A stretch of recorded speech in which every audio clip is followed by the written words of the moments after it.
In the earliest cities. तो देखिए शुरू करते हैं। सेविंग एन ओल्ड बिल्डिंग, दो बच्चे हैं जसपाल और हरप्रीत, वो अपनी लेन में क्रिकेट खेल रहे थे अपने घर के बाहर। वहां पे उन्होंने देखा कि उनके घर के पास एक डाइलिपिटेटेड मतलब ऑलमोस्ट डैमेज्ड बहुत ही पुरानी बिल्डिंग है। और बच्चे जब भी इनके खेलते थे, जसपाल और हरप्रीत के दोस्त, वो कहते थे कि भाई ये भूतिया घर है। तो कुछ लोगों को उन्होंने देखा कि वो इस घर की तारीफ कर रहे हैं। उनमें से उन्होंने सुना जब उस घर के बारे में उन लोगों को बात करते हो, तो एक ने बोला क्या आर्किटेक्चर है, एक ने बोला क्या फाइन वुड कार्विंग है, एक ने बोला कि हमको मिनिस्टर को एक लेटर लिखना चाहिए ताकि मिनिस्टर इस हाउस को रिपेयर और प्रिजर्व करे, इस ब्यूटीफुल हाउस को। तो ये जसपाल आंटी सोचने लगे कि भाई इतना पुराना भूतिया घर को ये लोग बनाने की कोशिश क्यों कर रहे हैं। तो यहां से हमारे दिमाग में एक चीज आती है कि भाई ये पुरानी चीजों की हमारे लिए क्या वैल्यू है।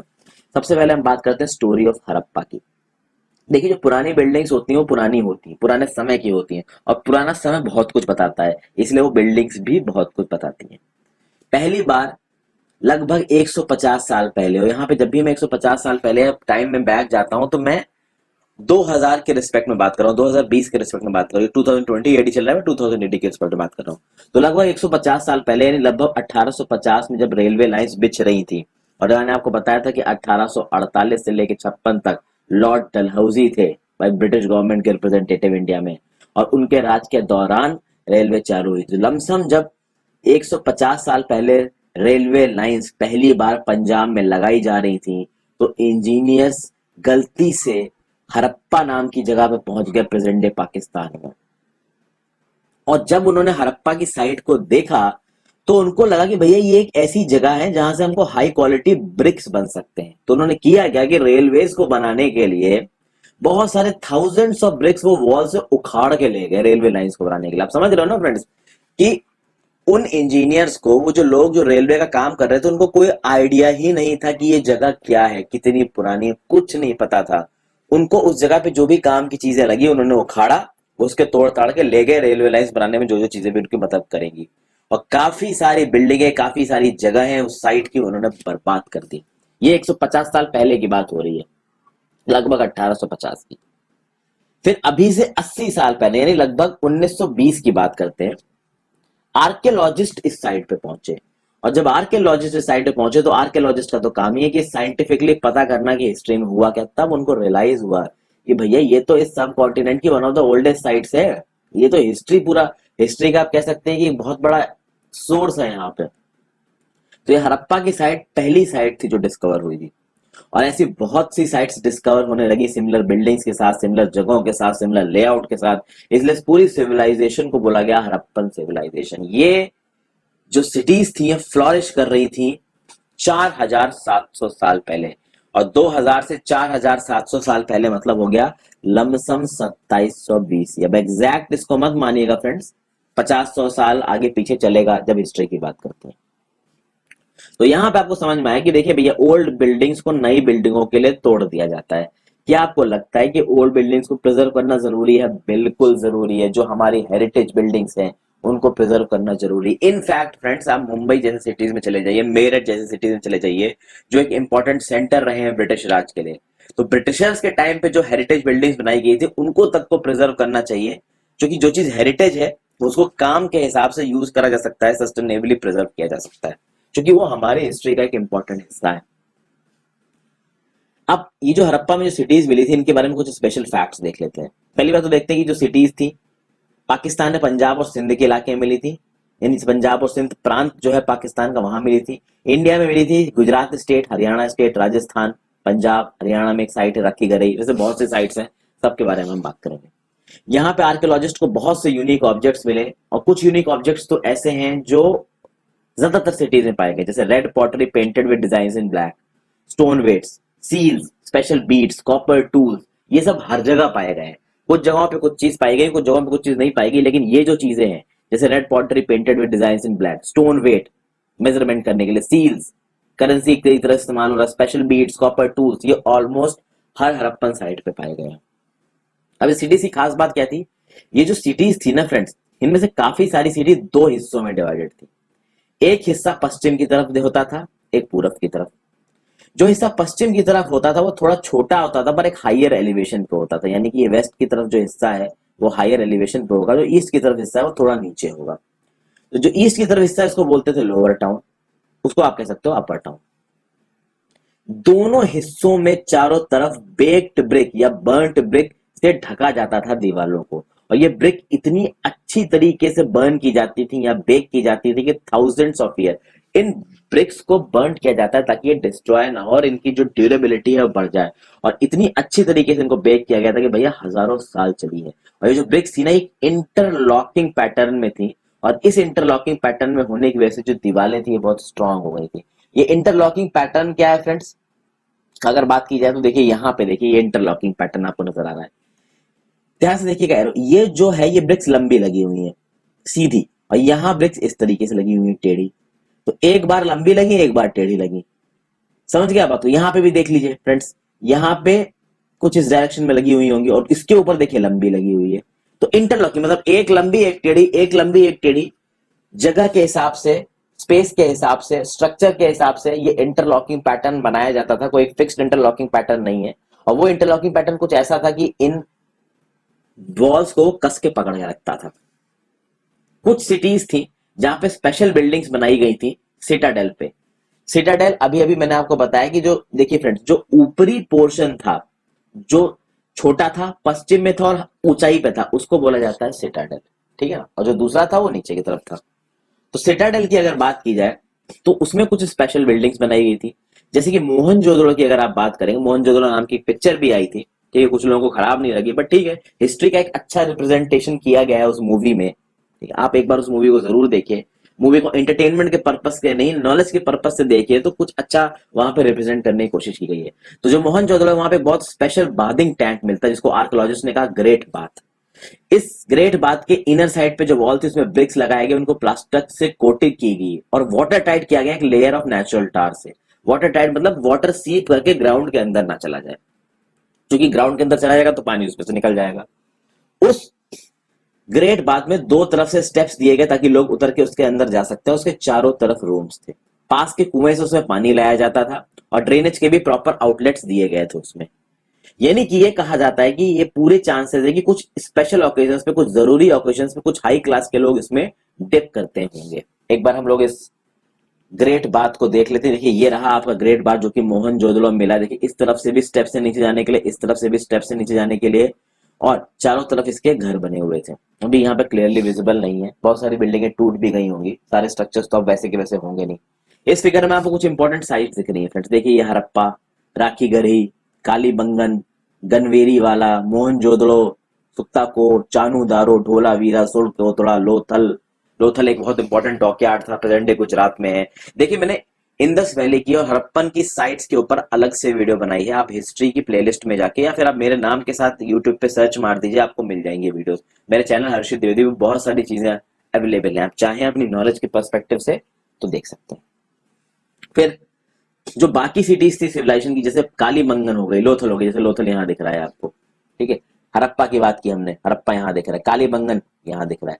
तो कालीबंगन और लोथल जैसी सिटी में फायर अल्टार्स थे जहां पे आग जलाई जाती थी, और उस आग पे मोस्ट प्रोबेबली सेक्रीफाइसेस हुआ करते होंगे, मंत्र वंत्र पढ़ के या जो भी उनका तरीका होगा, वो एनिमल सेक्रीफाइस करते होंगे और तरीके से सेक्रीफाइस करते होंगे। तो फायर अल्टर्स थे वहां पे। फिर कुछ सिटीज थी जैसे मोहनजोदड़ो, हड़प्पा, लोथल, यहाँ पे स्टोर हाउसेस थे। उन स्टोर हाउसेस में ग्रेन्स स्टोर किए जाते थे और बाकी काम की चीजें स्टोर की जाती थी। तो स्टोर हाउसेस भी पाए गए। तो आप समझ रहे हैं ना, मॉडर्न जो एक कंस्ट्रक्शन होता है, मॉडर्न कंस्ट्रक्शन को यहाँ पे बहुत अच्छी तरीके से दिखाया गया था। ये मैं आपको दिखाई चाहूंगा how bricks were arrange to build walls in Harappan cities, ये इंटरलॉकिंग पैटर्न। फिर हम लोग हाउसेस देखते हैं, ड्रेन्स देखते हैं, स्ट्रीट्स के बारे में बात करते हैं। हाउसेस या तो एक मंजिल के थे या दो मंजिल के थे, और जो रूम्स थे वो कोर्ट यार्ड के अराउंड बिल्ड थे, यानी कि एक बड़ा सा हाउस होगा तो उसके बीच में बड़ा सा गैप होगा और चारों तरफ उसके कमरे बने होंगे। ज्यादातर हाउसेस में एक सेपरेट बेदिंग एरिया था जहां पे लोग जाके नहा सकते थे, और कुछ हाउसेस के अंदर गड्ढे खोदे हुए थे जिससे पानी आता था नेचुरली। ज्यादातर सिटीज में ड्रेन्स जो थी कवर्ड थी। यहाँ पे खास बात यह है फ्रेंड्स की जो ड्रेन्स थी वो बहुत केयरफुली स्ट्रेट लाइंस पर रखी गई थी स्ट्रीट की साइड से, और जो हर ड्रेन थी उसमें एक जेंटल स्टोव था। फर्स्ट ऑफ ऑल ये ड्रेन्स हाउसेस के बिल्कुल बगल में थी।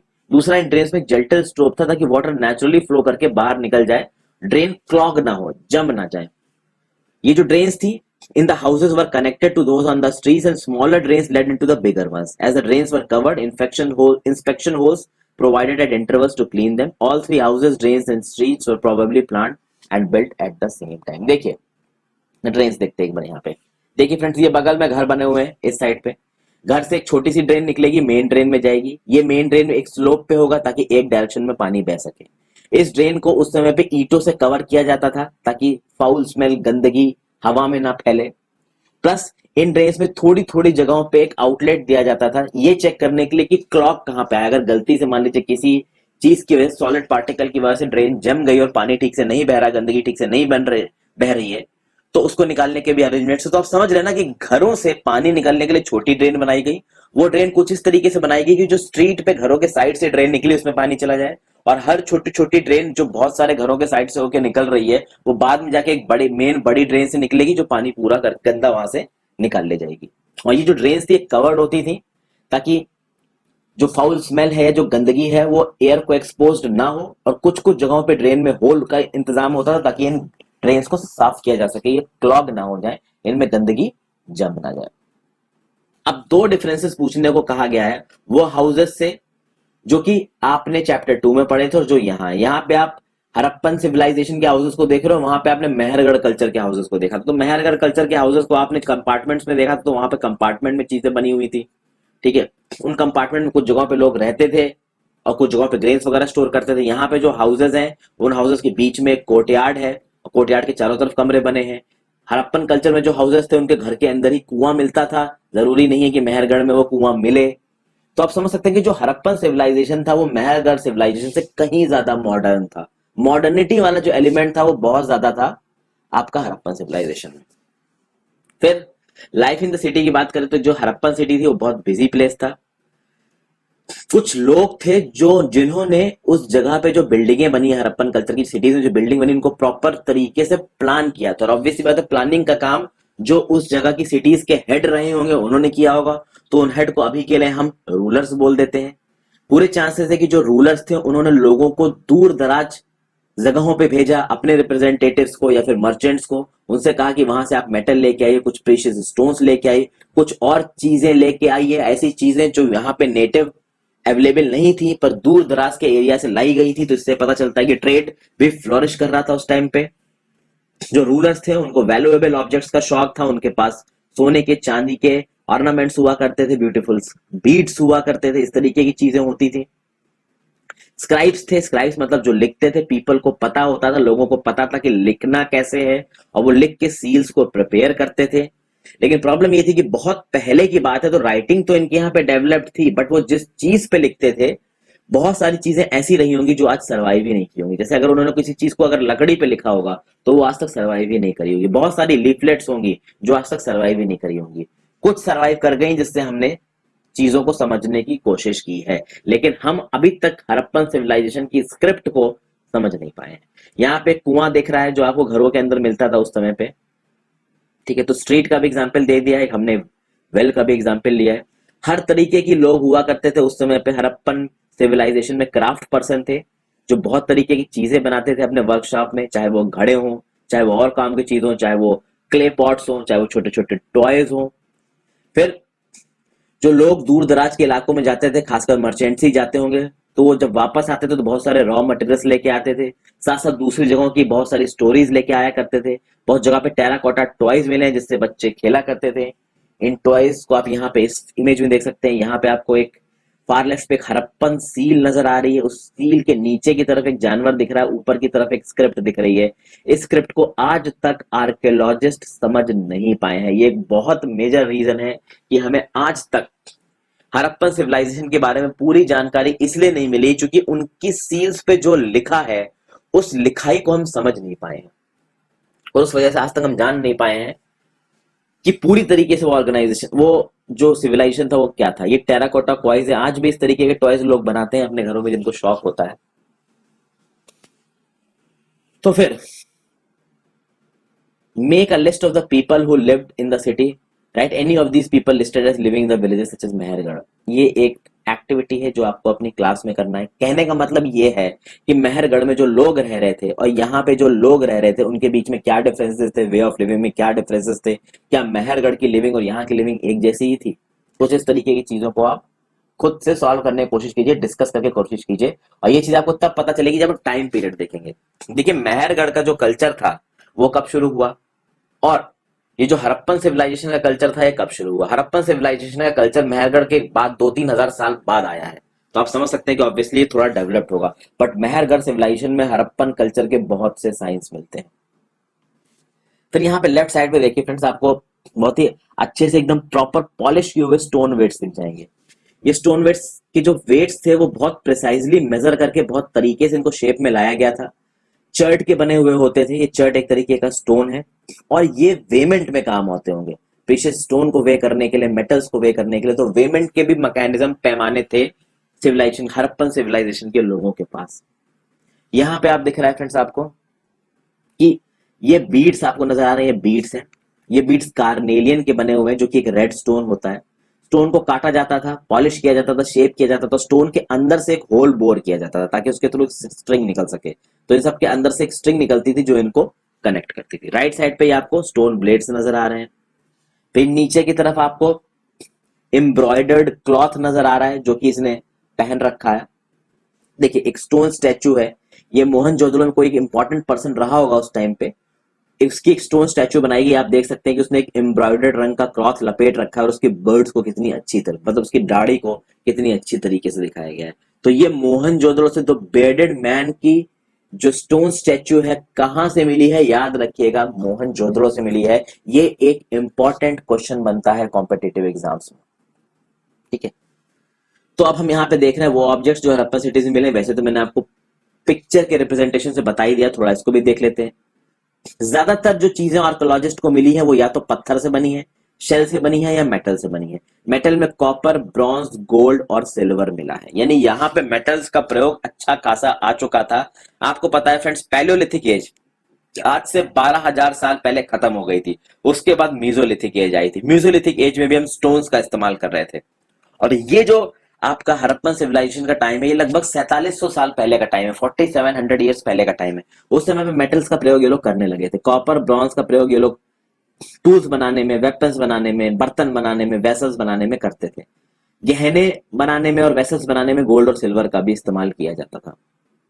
बीड्स, वेट्स और ब्लेड्स में मिले। ब्लेड्स काटने के लिए, वेट्स मेजर करने के लिए, और बीड्स पहनने के लिए। ये कुछ ऐसी चीजें मिली हैं जो कि बहुत ज्यादा दिखाती हैं कि उस समय के लोग कितने स्किल्ड होते थे, और उनके कितनी, मतलब समझ सकते हैं, उनको शौक भी था, वो स्किल्ड भी थे, और चीजों को बहुत अच्छी तरीके से मॉडर्नाइज्ड वे में बना भी पा रहे थे। आज से कंपेयर मत करिए फ्रेंड्स, हम लोग आज से 5000 साल पहले की बात कर रहे हैं, तो आप समझ ही सकते हैं कि किस हिसाब का उस समय पे मॉडर्नाइजेशन रहा होगा। फिर स्टोन से सील बनाते थे हड़प्पन। ये ज्यादातर रेक्टेंगुलर होती थी ये सील्स, अभी मैंने आपको ऊपर दिखाई है फ्रेंड्स, ठीक है। इस तरीके की ये जो सील है ये हड़प्पन सील है। तो इसको स्टोन से बनाया जाता था। इसके अंदर एक एनिमल भी कार्व होता था। हड़प्पन बहुत सारे पॉट्स भी बनाते थे जिसमें ब्लैक कलर की बहुत अच्छी अच्छी डिजाइन बनाई जाती हैं। ये पहले आपको दिखाया जा चुका है, पॉट्स मैंने आपको पिछले चैप्टर में भी दिखाया था, ठीक है। अच्छा, हमने जिन विलेजेस की बात की थी चैप्टर 2 में, खासकर मेहरगढ़ कल्चर की बात कर रहे हैं, क्या वहां पे मेटल यूज हुआ था? ऑब्वियसली वहां पे मेटल यूज नहीं हुआ था। क्या वहां पे स्टोन की मदद से वे किया जाता था? क्या स्टोन की मदद से वहां वजन किया जाता था? वजन कब किया जाएगा फ्रेंड्स? जब कुछ ट्रेड होगा। क्या उस समय पे ट्रेड हो रहा था? हंटिंग गैदरिंग कल्चर से हम लोग एग्रीकल्चर, एनिमल हस्बेंड्री में घुस गए थे। अब यहाँ पे आपको मेहरगढ़ कल्चर को पहले समझना पड़ेगा पूरी तरीके से, तब आप इन क्वेश्चंस के जवाब दे पाओगे। फिलहाल के लिए हड़प्पन सिविलाइजेशन को ढंग से समझते हैं। कॉटन को मेहरगढ़ कल्चर में उगाया जाता था लगभग 7000 साल पहले, और कॉटन के जो बना हुआ क्लॉथ थे वो मिले भी हैं।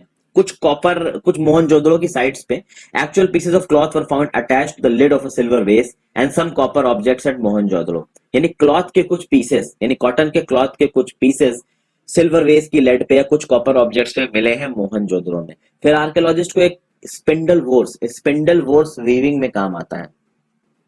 स्पिंडल वोर्स मिले हैं, टेराकोटा मिला है, फाइंस मिला है। ये थ्रेड को स्पिन करने में काम आते थे।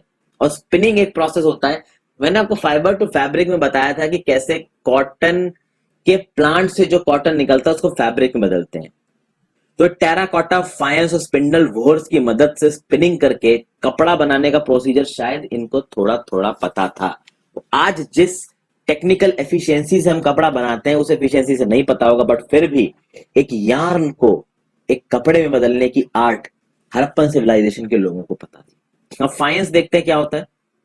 देखिए, स्टोन या शेल को अगर हटा दिया जाए, स्टोन और शेल नेचुरली नहीं मिलता, फाइंस एक ऐसा मटेरियल जो आर्टिफिशियली मिलता है, इसको बनाते हैं।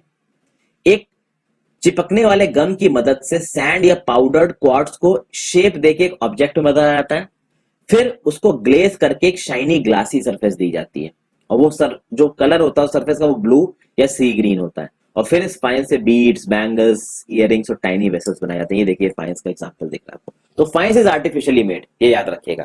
तो फाइंस इज एन इंपॉर्टेंट थिंग। देखिए आपके एनसीईआरटी में डायरेक्ट मेंशन है, तो यूपीएससी या दूसरे एग्जाम्स में फाइंस आपसे पूछा जा सकता है, प्रिपेयर रहिएगा। ठीक है, फिर आगे देखते हैं। ज्यादातर चीजें जो आपको दिखती हैं, बहुत सारी चीजें जो आपको दिखती हैं हड़प्पा सिविलाइजेशन में, वो एक स्पेशलिस्ट का काम है। स्पेशलिस्ट एक ऐसा आदमी होता है जिसको एक तरीके के काम करने में महारत होती है। जैसे फॉर एग्जांपल, पत्थर को काटने के लिए एक स्पेशल आदमी होगा, बीड्स को पॉलिश करने में एक अलग आदमी होगा, सील्स को कार्व करने में एक अलग आदमी होगा, स्कल्प्टर अलग होगा। तो आप समझ रहे हो ना फ्रेंड्स, पॉट बनाने वाला अलग होगा। तो अलग अलग चीजों के लिए अलग अलग लोग थे। हर एक इंसान से कहा जाता होगा कि आप स्पेशलाइज करके काम करो, क्योंकि इनके काम में इतनी रिफाइंडनेस दिखती है, इतने अच्छे से ये काम किया गया है कि देख के लग रहा है कि किसी स्पेशलिस्ट ने किया है।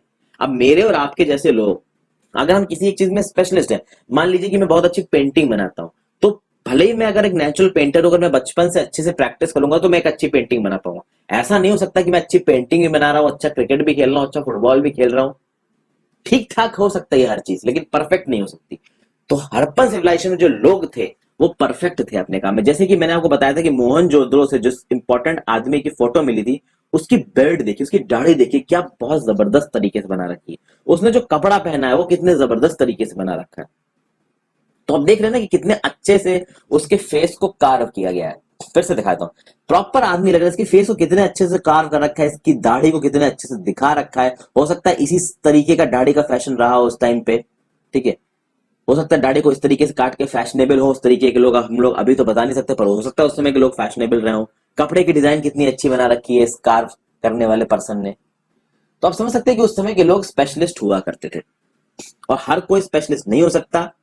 अब हम ये नहीं जानते कि केवल आदमी ही स्पेशलिस्ट थे या वुमेन भी स्पेशलिस्ट हुआ करती है। हो सकता है दोनों स्पेशलिस्ट हो सकता है वुमेन ही हो सकता है आदमी हो। केवल वुमेन ही स्पेशलिस्ट रही हो, इस बात के चांसेस थोड़े कम है।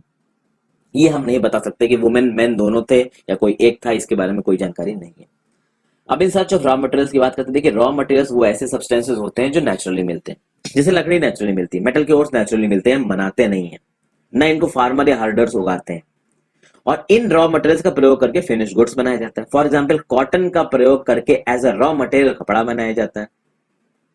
उसी तरीके से कुछ रॉ मटेरियल हड़प्पा में लोकली अवेलेबल थे। कुछ मटेरियल जैसे कि copper, tin, gold, silver, stones, precious stones, ये दूसरी जगह से लाने पड़ते थे, ये लोकली अवेलेबल नहीं थे हड़प्पन सिविलाइजेशन में। अब देखा जाए तो ये चीजें कहां से आई, तो कहा जाता है कि जो कॉपर है वो हड़प्पन को मिला प्रेजेंट डे राजस्थान में। कुछ लोग कहते हैं कि ओमान से भी आता था कॉपर उस टाइम पे, वेस्ट एशिया में।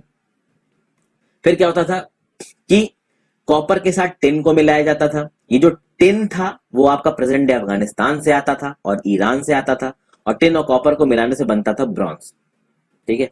गोल्ड लाया जाता था प्रेजेंट डे कर्नाटका से। कर्नाटका में तो तगड़ी माइंस हैं गोल्ड फील्ड्स की, कौन सी वो गोल्ड माइंस है बताइए कर्नाटका में।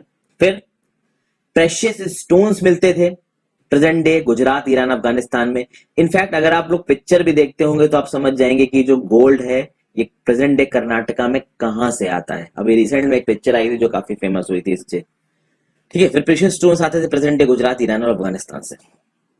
फिर गुड्स को एक जगह से दूसरी जगह कैरी कैसे किया जाता था, ये कार्ड आपको नजर आ रही है। यहाँ पे एक टॉय दिख रहा है आपको, ठीक है। How goods were carried from one place to other. Illustrations देखिए, एक में टॉय दिख रहा है और दूसरी सील है, तो ये सील दिख रही है, ये एक तरीके का टॉय है। आप सोच सकते हैं कि उस समय पे किस तरीके के मोड्स ऑफ ट्रांसपोर्ट इस्तेमाल करते थे हड़प्पन्स, कैसे उनके व्हीकल्स हुआ करते होंगे उस टाइम को। देखिए, ये चीज जानना कोई बहुत मुश्किल नहीं है फ्रेंड्स। इस सील में आपको क्या नजर आ रहा है फ्रेंड्स? क्या एक बोट नजर आ रही है? तो क्या बोट नजर आ रही है तो इसका मतलब ये भी है कि क्या समुद्र में तैर के जाने की काबिलियत थी इस समय के लोगों के पास? बिल्कुल थी। इस समय के लोग किस तरीके के घरों में रहते हैं, किस तरीके के खिलौने खेलते थे, किस तरीके के व्हीकल का प्रयोग करते थे, इन सब के विजुअल रिप्रेजेंटेशंस आपको गूगल पे बहुत अच्छे से मिल जाएंगे। वीडियो को साथ देखते देखते पॉज करके आप गूगल में सर्च मार के भी देख सकते हैं फ्रेंड्स। और साथ साथ जब आप इस चीज को पढ़ रहे हो तो एक एनसीईआरटी अपने पास रखिए किताब। ये जो मैं एनसीईआरटी पढ़ा रहा हूँ एनसीईआरटी की वेबसाइट पे फ्री में अवेलेबल है, इसका प्रयोग करिए। एनसीईआरटी किताब अपने बगल में खोल करके और साथ साथ उसको पढ़ते भी रहिए। फिर हम बात करेंगे कि लोगों को खाना कहाँ से मिलता था। तो देखिए बहुत सारे लोग सिटीज में रहते थे, कुछ लोग कंट्री साइड में रहते थे। अब सिटीज तो मैंने आपको बता दी, वहां पे सिटाडेल होता था, एक लोअर जगह होती थी। लेकिन क्रॉप्स ग्रो करने वाले जो लोग थे वो कंट्री साइड में रहते थे, बाहर की तरफ रहते थे। वो लोग क्रॉप ग्रो करते थे, एनिमल हस्बेंड्री में इन्वॉल्व थे, एनिमल्स को रेयर करते थे। देखिए रेयरिंग और हर्डिंग को मैं यहाँ पे एनिमल हस्बेंड्री बोल रहा हूँ, वैसे तो रेयरिंग और हर्डिंग बोलोगे आप। तो ये जो फार्मर्स थे वो हर्डर्स थे, ये खाना प्रोवाइड करते थे सिटीज के लोगों को, जैसे क्राफ्ट्समैन को, स्क्राइब्स को, रूलर्स को। ठीक है। कौन कौन से प्लांट्स उगाते थे हड़प्पन के लोग वो हमको रिमेन से पता चलता है। वो व्हीट उगाते थे, बार्ले उगाते थे, दाल उगाते थे, पीस, राइस, सीसम, लिनसेड, मस्टर्ड। तो काफी सारे क्रॉप्स उगाने की काबिलियत थी इनके पास। इनके पास एक प्लाऊ भी होता था, हल भी होता था, जिससे वो सॉइल को डिग करके उसमें सीड्स डाल के पौधों को उगाया करते थे। जो उनका रियल प्लाऊ लगा होगा वो मोस्ट प्रोबेबली वुड का बना होगा। अब चूंकि वुड अब तक सरवाइव किया नहीं होगा, लेकिन इसके कुछ बहुत टॉय मॉडल्स मिले, जैसे कि ये एक टॉय मॉडल आपको दिख रहा है। तो इस तरीके के कुछ टॉय मिले हैं। तो इसको देख के कहा जा सकता है फ्रेंड्स कि उस समय पे लकड़ी के बने हुए ऐसे प्लाउज होते होंगे जिससे गुड़ाई होती होगी खेतों की। तो एक टॉय प्लाऊ है। और आपको पता है कि इस तरीके के जो प्लाउज होते हैं जिनको बैलों में बांध के गुड़ाई की जाती है, आज भी गांव में पाए जाते हैं। वैसे तो ज्यादातर गुड़ाई ट्रैक्टर से ही होती है। ठीक है। अच्छा, एक खास बात यह है कि हमारे यहाँ पे ज्यादातर फार्मिंग कम्युनिटीज जो हैं वो केवल मेन ही वहां पे प्लाऊ चलाते हैं, लेडीज ज्यादातर प्लाऊ चलाने में नहीं दिखती है। एग्रीकल्चर के दूसरे प्रोसेस में लेडीज इन्वॉल्व होती है, बट प्लाउइंग में इन्वॉल्व नहीं होती है। उस समय पे लेडीज इन्वॉल्व होती थी या नहीं होती थी ये किसी को पता नहीं। ठीक है। फिर इस जो रीजन था, हड़प्पन वाला रीजन था, इसमें बहुत ज्यादा हैवी रेनफॉल होती नहीं थी, होती थी बट बहुत ज्यादा नहीं होती थी। तो एग्रीकल्चर के लिए किसी फॉर्म का इरिगेशन भी इस्तेमाल किया जाता होगा, तो मोस्ट प्रॉब्ली पानी को स्टोर करते होंगे। और इनके पास कुछ मैकेनिज्म होगा कि जब प्लांट्स ग्रो कर रहे हो तो फील्ड्स में जाके पानी को डालें। फिर ये हड़प्पन के जो लोग थे वो कैटल को, शीप को, गोट को, बफेलो को रियर करते थे। वाटर और पास्चर की अवेलेबिलिटी सेटलमेंट्स के पास होती थी, उन सेटलमेंट्स के पास जहां पे रहते थे और अपने जानवरों को रखते थे। ड्राई सीजन में जब उनके पास की नदियां अगर सूख जाती होंगी या पॉन्ड सूख जाते होंगे तो बड़े बड़े भेड़ों के झुंड लेके, एनिमल्स के झुंड लेके लंबे डिस्टेंसेस जाया करते होंगे, ताकि वो एनिमल्स घास चर सके, उनको घास मिल सके, पानी मिल सके। फ्रूट्स कलेक्ट करते थे ये लोग, बेर पकड़ते थे, फिश पकड़ते थे, वाइल्ड एनिमल्स को हंट करते थे खाने के लिए। समझ गए, इस तरीके की चीजें उस समय पे हुआ करती थी। अब देखते हैं friends closure look Harappan towns in Gujarat. एक सिटी है ढोलावीरा, जो कि खुदियार बेत नाम की जगह, जिसको बेत भी बोलते हैं, रण ऑफ कच्छ में है, जहां पे फ्रेश वाटर पाया जाता था और फर्टाइल सॉइल पाया जाता था। तो ये ढोलावीरा है, खुदियार बेत। ढोलावीरा आपको मैप में मैंने ऊपर दिखा रखा है, एक बार आप मैप पे जाके देखिए। खास बात धोलावीरा की यह है कि ज्यादातर सिटीज तो जो थी वो दो भागों में डिवाइडेड थी, धोलावीरा जो थी वो तीन भागों में डिवाइडेड थी। ठीक है। और हर भाग स्टोन वॉल से घिरा हुआ था और हर भाग की अपनी एंट्रेंस होती थी गेटों से। हर भाग में अपना एक ओपन एरिया था जहां पे पब्लिक सेरेमनी होंगी। तो आप समझ सकते हैं कि अगर तीन भाग हैं तो इस चीज को पूरी तरीके से गेस किया जा सकता है कि हो सकता है उन तीन भाग में तीन अलग अलग कम्युनिटी के लोग रहते हो, एक रूलर होंगे, एक शायद हो सकता है ना। आप ये हम नहीं कह सकते कौन होगा क्या होगा, बट इन तीन भागों में इसलिए बांटा गया होगा क्योंकि इन तीनों का कुछ अलग पर्पस होगा। अब वो पर्पस क्या होगा ये आज तक ठीक तरीके से हम लोग जान नहीं पाए। फिर कुछ और फाइंड्स मिली हैं, जैसे कि large letters of Harappan script मिले हैं जो कि व्हाइट स्टोन पे कार्व किए हुए हैं। ठीक है। अब खास बात यह है कि ढोलावीरा में जो हड़प्पन स्क्रिप्ट के जो लार्ज लेटर्स मिले हैं जो कि व्हाइट स्टोन से कार्व किए हुए हैं और वुड में कार्व किए हुए होंगे, ये बहुत अनयूजुअल है, क्योंकि ज्यादातर जो हड़प्पन राइटिंग मिली है ना वो सील्स पे मिली है। और एक ही दो जगह है जिसमें ढोलावीरा एक है जहां पे हड़प्पा के बहुत बड़े बड़े लेटर्स को स्टोन पे भी कार्व किया गया है और स्टोन की मदद से हो सकता है वुड पे भी कार्व किया गया हो। तो ये ढोलावीरा की एक खासियत है जो कि बाकी सिटीज से इसको अलग करती है। तो हर सिटीज यूनिफॉर्म नहीं थी, बहुत सारी चीजों में अलग अलग चीजें भी थी और बहुत सारी चीजों में कुछ ऐसी चीजें थी जो हर जगह मिल रही हैं, क्योंकि वीडियो की शुरुआत में मैंने आपको बताया था। फिर हम लोथल सिटी की बात करें तो लोथल सिटी साबरमती नदी के ट्रिब्यूटरी पे थी, गुजरात में, गल्फ ऑफ खंबत के पास थी। ये वो जगह थी जहां बहुत सारे रॉ मटेरियल्स मिलते थे, जैसे सेमी प्रेशियस स्टोन्स यहाँ पे आसानी से अवेलेबल थे।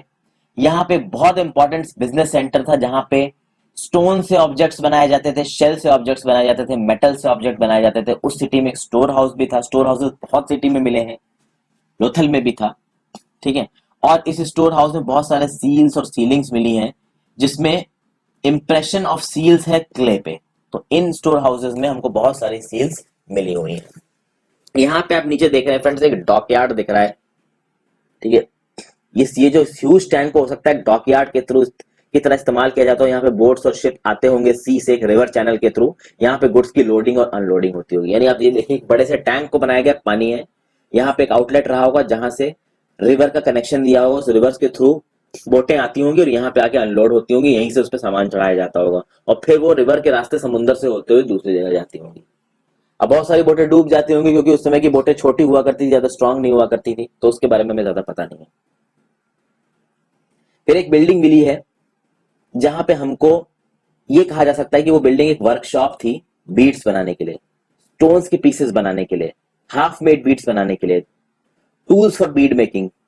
तो यहाँ पे बहुत सारी चीजें मिली। तो एक बिल्डिंग मिली है जहां पे कहा जा सकता है कि बीड बनाने की वर्कशॉप थी। वहां पे बहुत सारे स्टोन के पीसेस मिले हैं, आधी बनी हुई बीड्स मिली हैं, टूल्स मिले हैं बीड बनाने के, और कुछ बनी हुई बीड्स भी मिली हैं, ठीक है। सील्स और सीलिंग्स की बात करते हैं। देखिए, सील्स का प्रयोग किया जाता था बैग्स को स्टैंप करने के लिए, पैकेट्स को स्टैंप करने के लिए। जब गुड्स को एक जगह से दूसरी जगह भेजा जाता होगा तो बैग को पैक किया जाता होगा और उस पैक करने के ऊपर एक सील लगाई जाती होगी। और सील के बंद होने का मतलब यह है कि जिस जगह पे वो पैकेट जाना है वहां पे जब पैकेट पहुंचेगा और वहां पे सील बंद है तो इसका मतलब यह है कि वो पैकेट सेफली आया है और बीच में कहीं खोला नहीं गया है। तो ये सील्स का काम उस समय पे होता था फ्रेंड्स। तो यहाँ पे हमने जो कौन कौन से कीवर्ड्स देखे, सिटी समझा है, सिटाडेल ऊपरी पोर्शन, रूलर स्क्राइब लिखने वाला, crafts person, metal, seed, specialist, raw material, plough, irrigation, ये हमने सब कुछ देखा। हम यहाँ देखते हैं मिस्ट्री ऑफ दैट।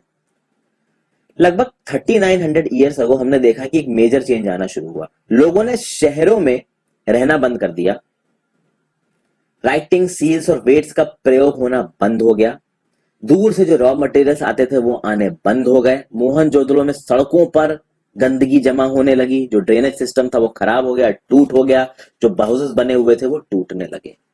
अब प्रॉब्लम यह है कि आर्कियोलॉजिस्ट को ये समझ में नहीं आया कि 3900 ईयर्स अगो ये प्रोसेस एकदम से कैसे होने लगा। आप सोचिए आर्कियोलॉजिस्ट ने कितनी मुश्किल से इन चीजों को बनाया होगा क्रोनोलॉजी के हिसाब से।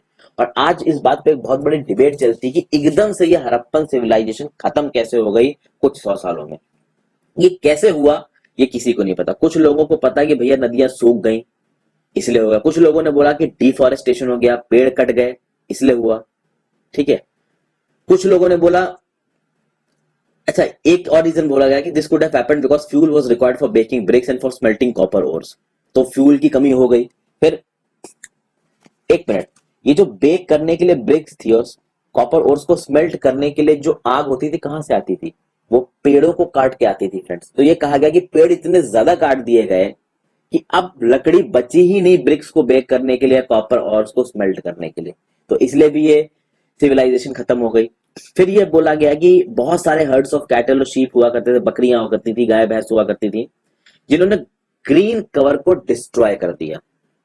कुछ जगहों पे कहा गया कि भैया बाढ़ आ गई, कुछ जगहों पे इनफैक्ट यहाँ पे एक चीज लिखी नहीं है, मैं आपको अलग से बताता हूं। ये कहा गया कि भाई बाद में जब वैदिक सिविलाइजेशन के होर्ड्स आए ना, उन्होंने लड़ लड़ के इनको मार दिया, हड़प्पन सिविलाइजेशन के लोगों को। हड़प्पन सिविलाइजेशन के लोगों को और वैदिक सिविलाइजेशन के लोगों के बीच में एक लड़ाई हुई और वैदिक सिविलाइजेशन के लोग जीत गए क्योंकि वो ज्यादा स्ट्रॉन्ग थे, हॉर्सेस का यूज करते थे, और ये हड़प्पा के लोग इनके सामने टिक नहीं पाए।